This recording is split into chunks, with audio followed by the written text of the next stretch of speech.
In the forgotten folds of the Tennessee mountains, where the fog clings to the pines like a warning whispered from the earth itself, there existed a lineage so deeply warped by isolation and inbreeding that the locals refused to speak their name aloud.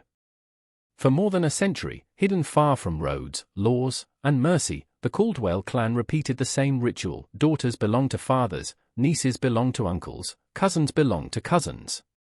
And anyone born a woman knew, from the day she took her first breath, who she would eventually be forced to marry. But in the winter of 1913, one young woman, fragile, malnourished, and terrified, did what no Caldwell woman had ever survived doing. She ran. And the truth she carried in her shaking hands would expose one of the darkest, most disturbing family systems to ever exist in the American South. The Tennessee mountains have always harbored secrets, but none as deeply rooted as the Caldwell settlement. Their cabins sat scattered across a steep ridge 30 miles from the nearest town, reachable only by a narrow footpath carved through thickets of laurel and oak. Travelers rarely passed through. Those who did made sure never to return. For generations, the Caldwells had married only within themselves. Not by accident. Not by isolation alone. But by design. Silas Caldwell, the patriarch for nearly 4 decades, enforced a doctrine he claimed God had whispered only to him. A pure line is a holy line. He believed their blood was chosen, set apart, meant to remain untouched by outsiders. So he forbade the men from courting beyond the ridge and forbade the women from ever leaving. His word was final. His punishments were legendary. Silas wasn't just feared. He was worshipped. Though his hair had grayed and his back had arched with age, his voice still held a thunder that made grown men lower their eyes. He lived in the highest cabin, overlooking all the others like a king surveying an empire he had carved from the wilderness.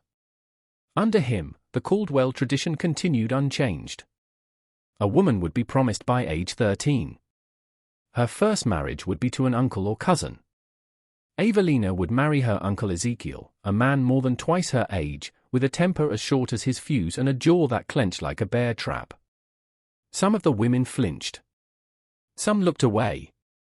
Judith, Silas's eldest daughter, whispered a quiet "God help her," but kept her eyes forward. Avalina felt her stomach twist. Her breath hitched. But her face stayed blank, perfectly still. She had been trained for this moment since infancy. Silas took her chin in his hand, squeezing until she felt her bones grind. "Say it," he growled. Avalina swallowed. "I accept the path you give me." A lie spoken like a prayer. Ezekiel lived near the river, far enough from others that no one heard the shouting at night.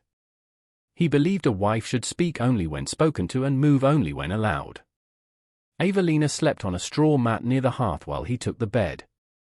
She cooked. She cleaned. She patched his clothes. And when he wanted her in the bed, she had no right to refuse. The cabin smelled of damp wool, unwashed sweat, and the sour odor of spoiled milk. Ezekiel kept jars of moonshine lined up on the windowsill, each one cloudy and potent enough to sting her eyes when he breathed near her. On the 4th night of marriage, he struck her for stepping outside without permission. On the 7th, he dragged her back inside by her hair after she lingered too long at the river. By the 10th, she learned not to cry where he could hear. But she still slipped out at dawn whenever she could, just long enough to feel the cold air sting the bruises on her cheeks and remind her she was still alive. One morning, after Ezekiel left to check his traps, Avalina lifted the wooden plank beneath her sleeping mat. She had hidden something there, something forbidden. A book. Its spine was frayed, and its pages yellowed, but it contained stories of places far beyond the ridge. It had belonged to her teacher, Miss Harper, from years ago, before Silas shut down the little schoolhouse and declared outside learning a poison.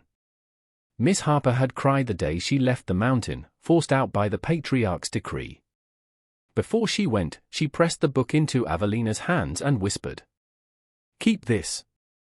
Someday it might save you." Avalina never forgot.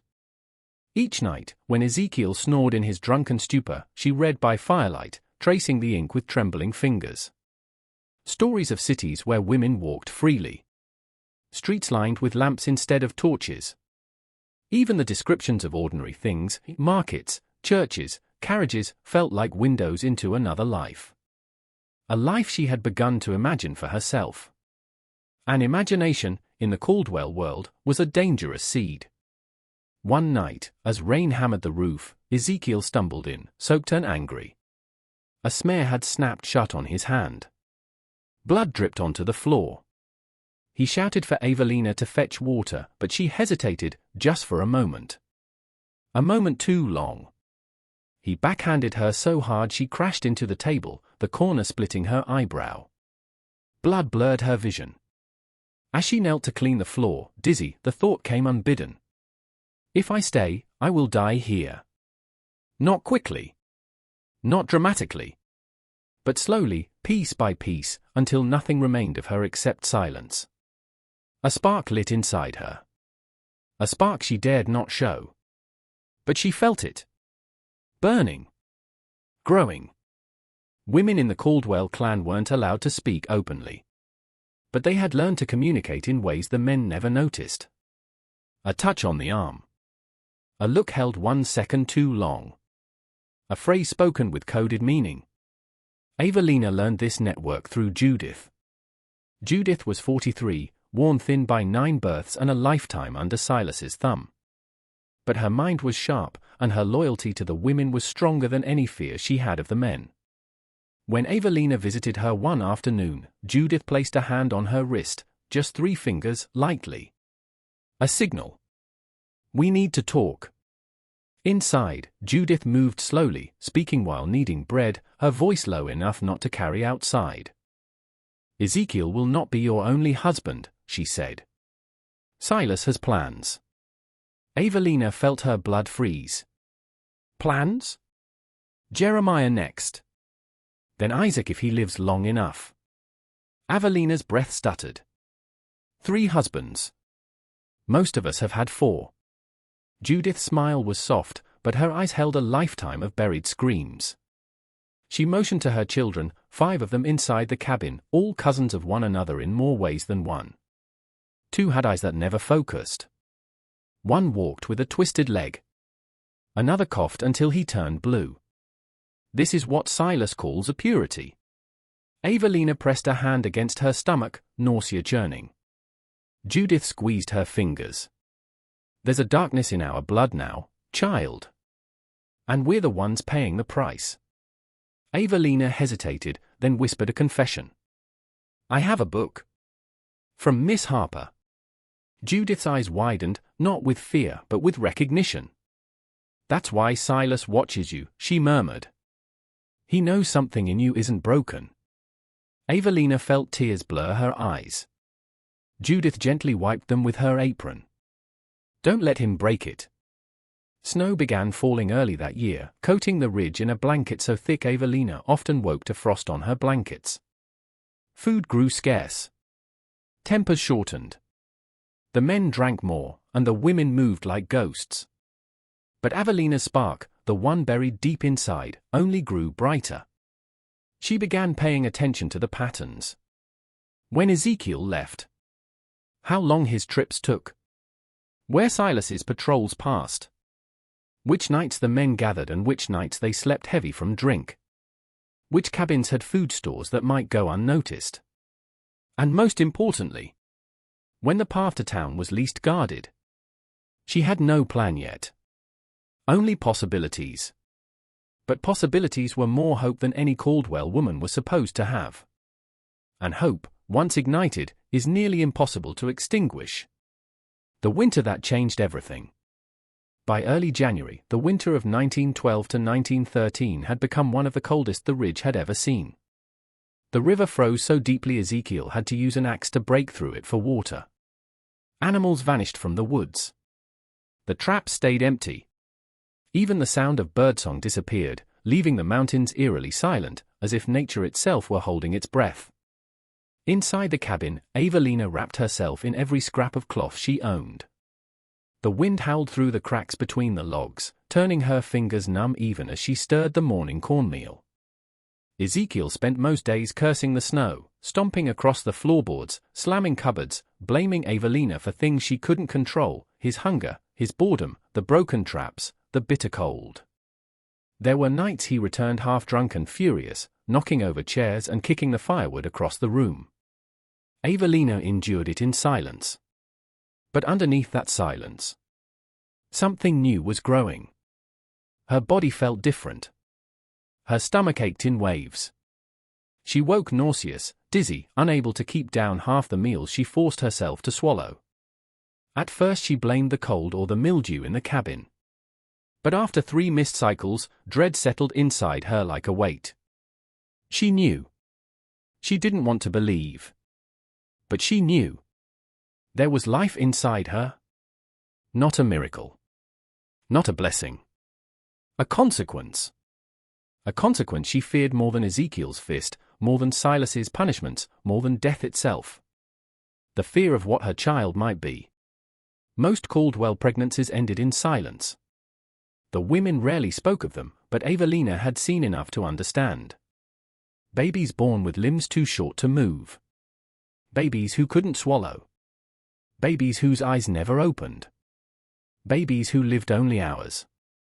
The ground behind Judith's cabin was scattered with small, unmarked mounds of dirt.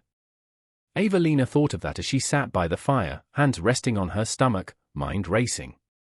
She didn't know which terrified her more, that her child might inherit the curse in their blood, or that someone like Ezekiel might raise it. Either way, she understood one brutal truth. Staying meant damning the baby before it even drew breath. And that realization changed everything. Escape was no longer a desperate fantasy. It became a necessary act of survival, for both of them. The first moves of a secret plan. Avalina knew she couldn't run unprepared. Not in winter. Not over miles of mountain trails. She needed food that could be carried quietly. Something to keep warm. A map of the path. A window of time where no man was watching. Those needs became her obsession. When Ezekiel slept, she learned the rhythm of the mountain winds. When he left at dawn, she memorized the direction of the sun, the slope of the ridge, the frozen bends in the river. When he shouted in anger, she learned how to move without making a sound. And during brief visits to Judith, she gathered small bits of information woven into harmless conversation. "The men go hunting next full moon," Judith murmured while stirring a pot of thin stew. "They'll be gone 2, maybe 3 days." Avalina's pulse quickened. 3 days was enough. Barely. But enough. Judith's eyes shifted to her stomach, subtle, but knowing. "You're carrying," she whispered when the men left the porch. Avalina's lips parted, trembling. "Yes." Judith didn't gasp. Didn't scold. Didn't comfort. She simply nodded with the acceptance of a woman who had seen the same story repeat too many times. "When the time comes," Judith said, placing a shawl into Avalina's hands, "you'll need warmth more than anything. And you'll need strength. Eat more when you can." Avalina tucked the shawl beneath her cloak before leaving, heart pounding. Judith believed she could escape. That alone gave Avalina courage she didn't know she had. Aunt Judith's warning. A week later, as snow softened into sleet, Avalina returned to Judith's cabin carrying dried herbs under the guise of helping with supper. Judith beckoned her inside quickly, her face pale. "Silas had visited earlier. He asked about you," Judith whispered. "Said Ezekiel complains you've grown distant." Avalina felt a chill that had nothing to do with winter. Silas's suspicions were deadly. Once he sensed resistance, he crushed it. Women who resisted at their path often vanished for days. Some emerged with bruises they refused to explain. Others stopped speaking entirely. Judith gripped Avalina's wrist. "You must be careful now. Watch every word. Every step." Avalina nodded. But inside, her resolve sharpened. Silas knowing she was unstable only meant one thing. She had to act soon. Cold, hunger, and desperation. The winter worsened. Avalina's fingers cracked from the cold, bleeding as she chopped kindling. Hunger gnawed at her constantly. Ezekiel rationed food harshly, blaming her for every missing bite. She grew weaker even as life grew inside her. At night, she pressed both hands to her belly and whispered promises to the child she wasn't sure she'd ever meet alive. "Hold on. I'm trying. I'm trying to get us out." Some nights she broke down silently into the straw, shaking with fear. What if she miscarried before she escaped? What if she collapsed on the trail? What if Ezekiel caught her? What if Silas tracked her like a deer? But each morning she woke with the same quiet thought. Dying while trying to escape is better than dying here slowly. That thought became her strength. The men prepare for the hunt. As February approached, the men grew restless. The full moon neared, and with it, the annual 3-day hunt. Food had become so scarce that even Silas allowed whiskey rations to comfort them for the trip. Avalina listened closely as Ezekiel spoke to Jeremiah outside the cabin. 2 days north, then west toward the cedar grove. If the snow don't block the way. Jeremiah spat. If we don't bring back meat, Silas'll tan our hides. 3 days. Avalina repeated the words in her mind like a prayer. 3 days. 3 days where the ridge would have fewer eyes, fewer fists, fewer boots patrolling the path. 3 days where the patriarch wouldn't see her. Her heart thudded heavy with anticipation. Fear mixed with hope. Judith sensed it too. During their last meeting before the hunt, she slipped Avalina a small, trembling smile along with a cloth-wrapped bundle. Inside were a handful of dried apples, 2 slices of cornbread, a tattered scrap of a county map, and 3 tarnished coins. Judith whispered, "It's not much. But it's enough to get you to town if you move fast." Avalina stared at the coins, stunned. Money was nearly non-existent on the ridge. Men hoarded it. Women rarely touched it. "How did you?"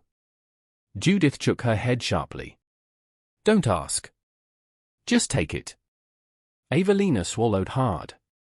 "I'll repay you." No, Judith squeezed her shoulders. "Just live. That'll be payment enough." Avalina felt tears burn behind her eyes, but she held them back. Tears were dangerous. Tears betrayed emotion. Emotion betrayed intention. She hugged Judith tightly, the first time she had hugged anyone in years. Judith whispered into her ear, "When you go, don't look back. Looking back kills the ones who run." Avalina nodded. Her escape was officially set in motion. The night before the full moon. The night before the hunt, the ridge buzzed with activity. The men sharpened knives, packed blankets, and bragged loudly about who would bring home the biggest kill. Ezekiel stumbled around the cabin drunk on confidence and whiskey. Avalina kept her eyes lowered, her hands busy, her breathing steady. Inside, her mind was a storm. She had hidden the shawl, food, and coins beneath a loose floorboard. The map was tucked into the lining of her dress. Every piece of her plan was ready. But once she stepped out that door, there was no going back. One mistake meant death. One sound meant capture. One hesitation meant Silas would make an example of her so brutal the women would be forced to watch. Avalina sat by the hearth long after Ezekiel fell asleep. The fire cast shadows along the walls, the flames turning the cabin into a cage of flickering bars. Her heart pounded. Her palms sweated. Her breath caught in her throat. She pressed a hand to her belly again. "We're leaving," she whispered. "Tonight." She waited for the moon to reach its highest point. Then she slowly, carefully lifted the floorboard. The escape. Avalina moved like a shadow, silent, controlled, every muscle trembling with adrenaline. She placed the bundle beneath her cloak and tied the shawl around her shoulders to hide its shape. Ezekiel snored loudly, sprawled across the bed, reeking of liquor. Avalina stepped around him, her heartbeat so loud she feared it might wake him. She eased the cabin door open inch by inch. The hinges creaked softly, but not enough to stir him. Cold air rushed in, burning her lungs. She slipped outside. Snow crunched beneath her boots. The moon illuminated the ridge, silvering the trees, casting long, skeletal shadows across the ground. She pulled the hood low and hurried downhill, keeping to the tree line. Behind her, Ezekiel's cabin grew smaller. Then disappeared. She didn't look back. Wind cut through her cloak. Branches snagged her dress. The trail to town was treacherous even in summer, now it was a frozen labyrinth. Her breath fogged in the air, each exhale a reminder of her fragile warmth. But fear kept her moving. Fear of Ezekiel's rage. Fear of Silas's commandments. Fear that her child would be born into the same nightmare. Avalina focused on her steps, her surroundings, every sound the forest made. An owl hooted. Branches snapped under falling snow. The river whispered beside her. But no human voices. That was good.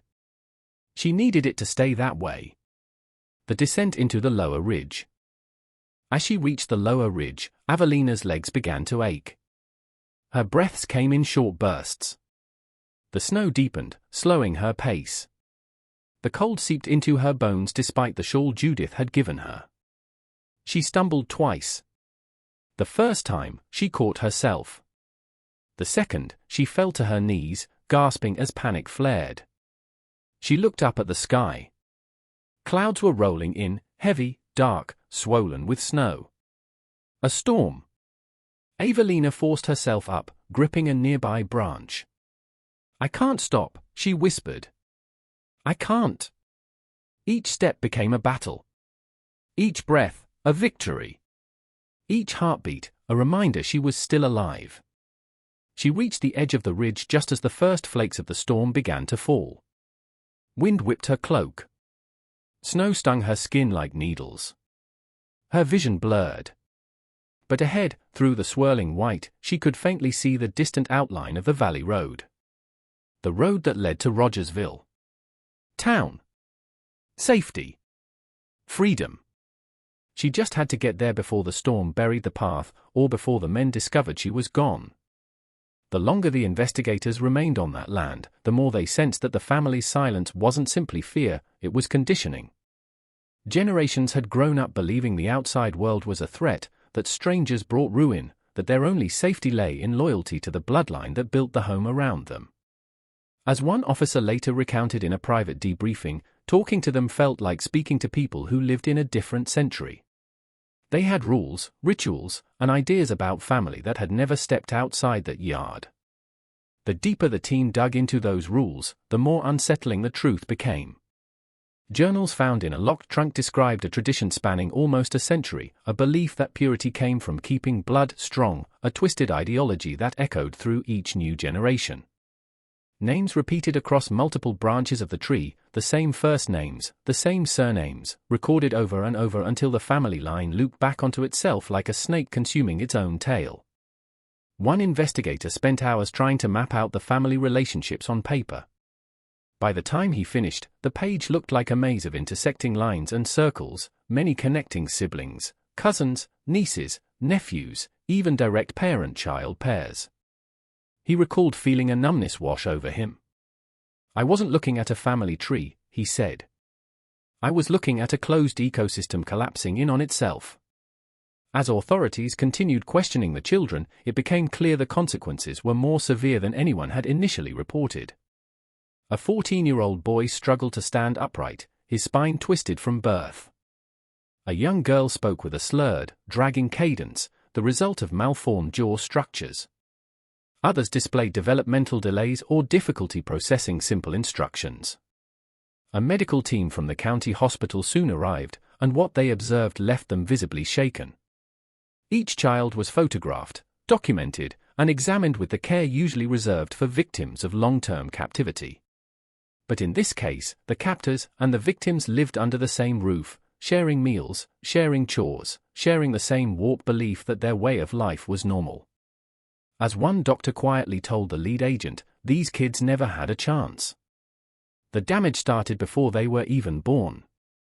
Meanwhile, back at the property, officers began interviewing the adults again, trying to understand who was responsible. But answers were vague, contradictory, or delivered through a haze of confusion. Some adults didn't know who their actual parents were, others believed cousins were siblings, or that uncles were grandparents.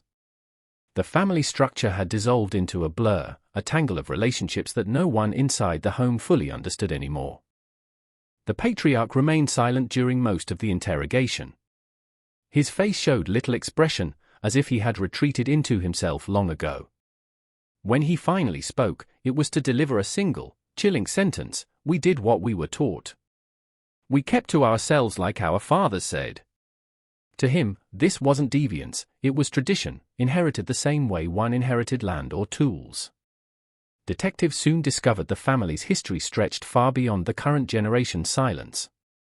Old tax records, local gossip, and faded property documents painted a picture of a lineage that had withdrawn from society long before electricity reached the area. A few distant relatives had attempted to contact them in the 1960s and 70s but gave up after being greeted with hostility. Some neighbors recalled hearing rumors decades earlier about strange things on that property, but out of fear or indifference, no one ever reported anything. One elderly resident, interviewed by authorities, described the family as ghosts in the woods. They were seldom seen in town, rarely communicated with anyone, and only made brief appearances at the nearest supply store when absolutely necessary. Even then, they avoided eye contact, grabbed what they needed, and vanished. But what disturbed investigators the most wasn't just the isolation, it was the absolute absence of intervention from the outside world. For nearly a century, no school official, no social worker, no doctor, no law enforcement officer had set foot on the property. Children were born, lived their entire lives within a few acres of land, and grew into adults without ever stepping inside a classroom or speaking to anyone outside their bloodline. It was as if the family existed in a pocket of time that the rest of the world forgot. With each new piece of evidence, the picture became clearer: this wasn't a sudden tragedy. This was a generational collapse, built piece by piece through silence, secrecy, and misguided loyalty. And now that loyalty had to be confronted head-on. When the court hearings began, the small-town courthouse was flooded with journalists and curious locals. For many in the region, the revelation shook their understanding of the quiet hills and forests they had always believed were familiar. Reporters described the case as one of the most disturbing examples of multi-generational isolation ever documented in the state. Inside the courtroom, the family members sat together, looking lost and overwhelmed. Some clung to one another, holding hands as if bracing for a storm. The patriarch stared straight ahead, expressionless. Others looked around in confusion, unable to understand the legal language being thrown in their direction. Prosecutors outlined the decades of neglect, the absence of education, the lack of medical care, and the relationships that violated every social and legal boundary. But as damning as the testimony was, the courtroom often dissolved into moments of uncomfortable silence when experts took the stand. Psychologists explained the cognitive impacts of extreme inbreeding. Medical professionals described genetic abnormalities in clinical, detached language that contrasted sharply with the emotional weight of their words. Social workers testified about the children's living conditions and the mental states of the adults who raised them. One expert witness, a geneticist, made a statement that left the entire room silent: this family did not simply suffer from isolation. Their DNA shows the equivalent of compressing multiple generations into one. The same genetic markers repeating over and over again, like a photocopy of a photocopy, deteriorating with each pass. Still, despite the overwhelming evidence, many of the adults were found not competent to stand trial. Their understanding of the world was so limited that they couldn't grasp the charges. Ultimately, the court shifted its focus from punishment to intervention. The children were placed in specialized care facilities, while the adults underwent psychological evaluations and supervised rehabilitation. Over the months that followed, some of the children adjusted, slowly learning the basics of communication, hygiene, and social interaction. Others struggled, held back by irreversible developmental issues. A few, those who were old enough to articulate their experiences, expressed shock when they learned how differently the rest of the world lived. One teenager reportedly asked a social worker, "Why didn't anyone tell us this wasn't normal?" That question lingered in the minds of everyone involved. In the community, conversations about the case lasted long after the legal proceedings ended. People questioned how a family could remain so isolated for so long without intervention. Local officials reviewed policies and procedures, determined to prevent another tragedy. Social services implemented new oversight programs, and law enforcement agencies received additional training for identifying signs of extreme isolation. But no amount of policy change could fully erase the unsettling truth that had come to light: a family had been living in plain sight, yet completely invisible to the society around them. Months later, a journalist revisiting the property described it as eerily silent. The house stood empty, windows boarded, the yard overgrown. Toys lay scattered in the dirt, slowly disappearing beneath weeds. A rusted tricycle leaned against the porch, its chain dangling like a broken limb. The land, once filled with voices and movement, had become a hollow space, a shadow of what it had been, or perhaps what it had never been. What remained were the echoes of a lineage shaped by isolation, fear, and a belief system that had devoured itself from within. A story that stretched across generations, leaving behind a legacy of suffering that would take years, maybe decades, to fully heal. For those who worked on the case, the memory became a reminder of how fragile the boundaries of society can be. How easily a family can slip away from the world, unnoticed. And how hard it is to bring them back. And for anyone who heard the story, it served as a chilling example of what happens when a bloodline closes its doors to the outside world, not for years, but for generations, until the darkness becomes the only thing that feels familiar.